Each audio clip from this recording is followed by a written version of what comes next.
रोजे सियाम के संबंध में एक संक्षिप्त भाषण पर चर्चा। अल्लाह ताला फरमाते हैं, ए ईमान वालों, तुम पर सियाम यानी रोजा फर्ज किया गया है, जैसा कि तुमसे पहले के लोगों पर फर्ज किया गया था, ताकि तुम परहेजगारी तकवा हासिल कर सको। सूरा अल-बकरा 183। अगर सवाल किया जाए कि दुनिया का सबसे श्रेष्ठ महीना कौन सा है, तो कोई भी मुस्लिम एक ही जवाब देगा, रमजान का महीना। जिस व्यक्ति को इस्लाम के बारे में थोड़ी भी जानकारी है, वह भी कह सकता है कि यह महीना पवित्र है। यह महीना फजीलत वाला है। लेकिन फिर भी कुछ है जो हमें इस महीने की फजीलत से बांधे हुए है। कुछ है जो हमें इस महीने की असीमित रहमत का प्याला पीने की तरफ दौड़ने नहीं दे रहा। वो क्या है? हमारी नेक नियत की कमी, हमारी जहालत अज्ञानता, हमारी नासमझी, हमारी लापरवाही। अगर हम खुद अपना मुहासबा आत्मनिरीक्षण करें तो शायद कुछ जवाब मिल सके। आमतौर पर हम रमजान के महीने को दूसरे महीनों से अलग करते हैं, क्योंकि इस महीने में रोजा रखना होता है। इस महीने में सहरी खानी होती है, इफ्तार करना होता है और तरावीह पढ़नी होती है। बस अलग हो गया। जबकि हम किस मूर्खता के साथ इस महीने की अहमियत को नजरअंदाज कर रहे हैं। अल्लाह ताला ने कुरान करीम में बार बार रमजान महीने की अहमियत सुनाई है। रसूलुल्लाह सल्लल्लाहु अलैहि वसल्लम ने अपनी जिंदगी में अनगिनत बार रमजान महीने की फजीलत बयान की है। क्या यह सिर्फ रोजा रखने और तरावीह पढ़ने का महीना है? नहीं, यह वो महीना है जिस महीने में पवित्र कुरान इस दुनिया में नाजिल हुआ। यह वो महीना है जिस महीने में अल्लाह की पिछली किताबें भी नाजिल हुई। यह वो महीना है जिस महीने में जहन्नम के दरवाजे बंद कर दिए जाते हैं और जन्नत के दरवाजे खोल दिए जाते हैं। यह वो महीना है जिस महीने में शैतान को जंजीरों से बांध दिया जाता है। यह वो महीना है जिस महीने का हर एक पल दुआ कबूल होने और गुनाह माफ होने का पल है। यह वो महीना है जिस महीने के 30 दिनों की ट्रेनिंग प्रशिक्षण से किसी की भी जिंदगी बदलना तय है। हम इस रोजे की फजीलत कितनी है, क्या हम इसका अंदाजा लगा सकते हैं? अल्लाह ताला इस महीने के बारे में क्या कहते हैं? सियाम रोजा मेरे लिए है और मैं खुद इसका बदला दूंगा। यह वही महीना है। यह वही बरकत वाला महीना है। लेकिन हम क्या कर रहे हैं?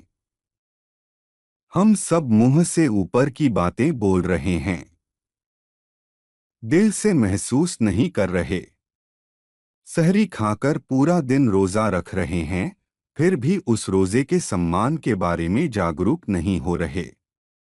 हम रोजा रखकर झूठ बोल रहे हैं, रोजा रखकर गैर इस्लामिक दृश्य देख रहे हैं, गैर इस्लामिक बातें सुन रहे हैं, कानों में हेडफोन लगाकर संगीत सुन रहे हैं, गैर महरम के साथ घूम रहे हैं। क्या रोजा सिर्फ पेट का है? रोजा पूरे शरीर का है। जुबान का, कानों का, आंखों का, हाथों का, पैरों का, शर्मगाह का, दिमाग का और सबसे बढ़कर दिल का। जरा सोचिए तो, क्या हम दिल से रोजा रख रहे हैं? क्या हम वाकई तकवा हासिल करने के लिए पूरा दिन भूखे रह रहे हैं? या रोजा रखना होता है इसलिए रख रहे हैं? आइए हम अपनी नमाज पर नजर डालें। हम में से कितने लोग इस महीने में नमाज की अहमियत समझकर नमाज अदा कर रहे हैं? या कितने लोग नमाज अदा कर भी रहे हैं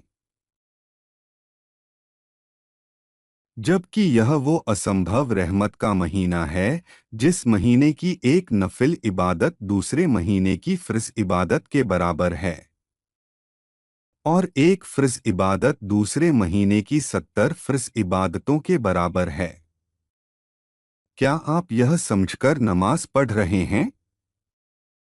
दुनिया की सबसे बेहतरीन रात इस महीने में आती है, लैलतुल क़द्र, जो रात 1000 महीनों से बेहतर है, जो रात रमजान की आखिरी 10 रातों में स्थित है।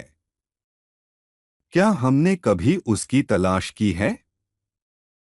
या किसी का फतवा सुनकर 27वें रोजे की रात कंधे पर नमाज लेकर मस्जिद की तरफ दौड़ रहे हैं? क्या हम वाकई इस रात की फजीलत के बारे में जागरूक हैं? वाकई रसूलुल्लाह सल्लल्लाहु अलैहि वसल्लम ने बार बार शिक्षा दी है कि यह महीना रात जागने का महीना है। यह महीना क़याम रात में इबादत करने का महीना है।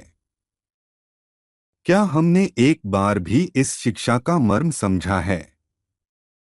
या सिर्फ तरावीह 8 रकात है या 20 रकात, इस बहस में महीना गुजार दिया है। क्या हम एक बार भी रात के घुप अंधेरे में नींद से उठकर नमाज में खड़े हुए हैं?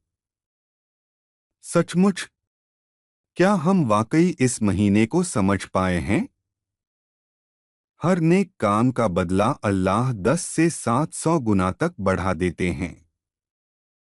लेकिन रमजान के रोजे के बदले की गुना संख्या असीमित है।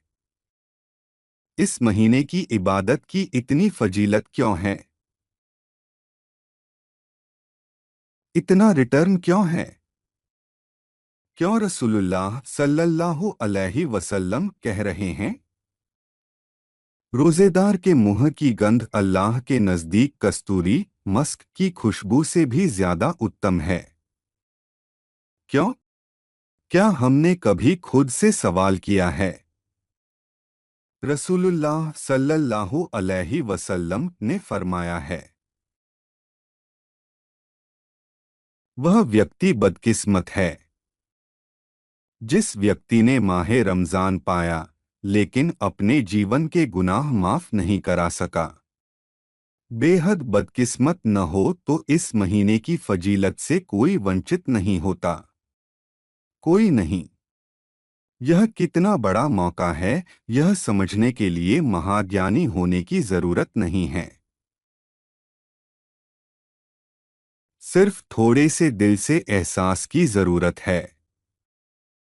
रसूलुल्लाह सल्लल्लाहु अलैहि वसल्लम ने और कहा है, जो व्यक्ति रोजा रखने के बाद भी झूठ बोलना और बुरे काम करना नहीं छोड़ता, उसका खाना पीना छोड़ने की अल्लाह को कोई जरूरत नहीं है। सोचिए, एक ऐसा महीना जिस महीने की रहमत से कोई वंचित नहीं होता। इस महीने की मुख्य इबादत रोजा है, जबकि जरा सी लापरवाही से अल्लाह इसे डस्टबिन में फेंक सकते हैं।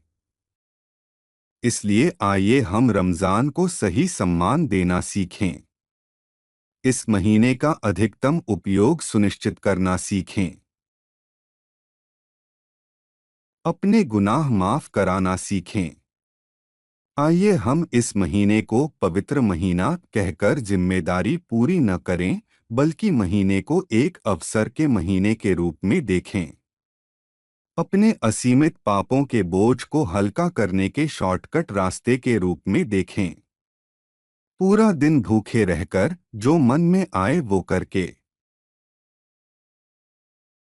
रात के समय तरावीह पढ़ने के लिए पढ़ना के रूप में न मानकर इस महीने के हर एक पल को अल्लाह की गुलामी में लगाएं, अपना तकवा बढ़ाएं। इंशाअल्लाह अगले सभी महीनों में अल्लाह हमें हिदायत का रास्ता दिखाएंगे। अल्लाह सर्वज्ञानी है, सब कुछ जानने वाला है। रोजे से जुड़े 3 सवालों के जवाब। 1. नमाज और रोजा कब से फर्ज होता है? उत्तर: संतान जब बालिग या बालिगा यानी व्यस्क प्राप्त वयस्क हो जाती है तब उन पर सलात, नमाज और सियाम रोजा फर्ज होता है। हालांकि रसूलुल्लाह सल्लल्लाहु अलैहि वसल्लम ने 7 साल की उम्र से ही बच्चों को नमाज पढ़ाने की आदत डालने का आदेश दिया है और 10 साल की उम्र से उन्हें नमाज के लिए शारीरिक दंड देने को कहा है। बालिग न होने पर तब तक उन पर नमाज फर्ज नहीं होती, लेकिन व्यस्क होने के बाद ताकि वे नियमित नमाज के आदी हो जाएं, इसलिए पहले से ही उन्हें प्रशिक्षण देकर तैयार करना होगा। व्यस्क बालिग होने के लक्षण ये हैं: 1. नाभि के नीचे शर्मगाह के आसपास सख्त काले बाल उगना। 2. जागते हुए या नींद की हालत में वीर्यपात होना। 3. महिलाओं के लिए हैज या माहवारी शुरू होना।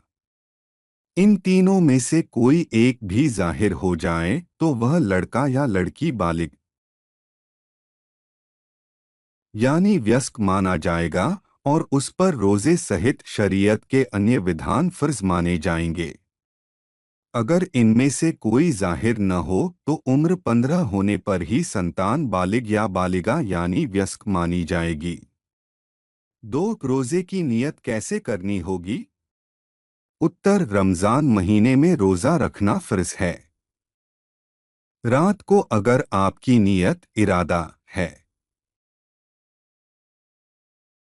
कि कल आप रोजा रखेंगे या सहरी के समय उठकर खाना पीना करते हैं और मन ही मन कल रोजा रखने का विचार करते हैं तो आपकी नियत हो जाएगी। सहरी और इफ्तारी के कैलेंडर या विभिन्न किताबों में जो दुआ नवैतुअन असुमागदामन इस तरह की दुआ कुरान हदीस में कहीं नहीं है। रसूलुल्लाह सल्लल्लाहु अलैहि वसल्लम भी यह दुआ पढ़कर नियत नहीं करते थे। यह हमारे देश के मौलानाओं ने बना लिया है जो स्पष्ट बिदअत है और बिदअत का मतलब ही है त्यागने योग्य, जिसका परिणाम जहन्नम है। और रमजान के बाहर जब आप कोई दूसरा नफिल, सुन्नत या कज़ा रोजा रखेंगे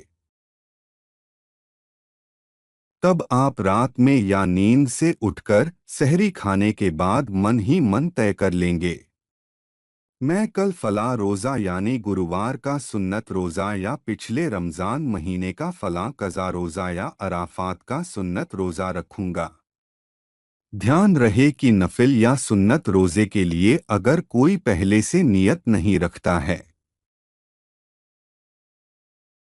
और नींद से उठकर फजर का वक्त हो जाने के बाद भी रोज़ा रखने की नियत कर सकते हैं, लेकिन जितनी देर बाद करेंगे उस समय के लिए नियत न होने के कारण सवाब मिस करेंगे। लेकिन फर्ज रोज़ा रखने के लिए फजर का वक्त होने से पहले दिल में नियत जरूर कर लेनी होगी। 3. इफ्तारी की सही दुआ कौन सी है? उत्तर: बिस्मिल्लाह कहकर इफ्तार खाना शुरू करना होगा। इस समय और कोई दुआ नहीं है या नियत के लिए कुछ भी मुंह से उच्चारण करके बोलना नहीं होगा। इफ्तारी खाना खत्म होने पर यह दुआ पढ़नी होगी। वह यह है: प्यास बुझ गई, नसें तर हो गईं और सवाब पक्का हो गया। इंशाअल्लाह। सुनन अबू दाऊद 2359 और सही हल जामी 4 पृष्ठ का 209। रोजेदारों के लिए जिसे छोड़ना जरूरी है। हज़रत अबू हुरैरा रज़ियल्लाहु अन्हु से रिवायत है, नबी करीम सल्लल्लाहु अलैहि वसल्लम ने फरमाया, जो व्यक्ति झूठ बोलना और उस पर अमल करना और जहालत मूर्खता को नहीं छोड़ता, उसका यह खाना पीना छोड़ने की अल्लाह को कोई ज़रूरत नहीं है।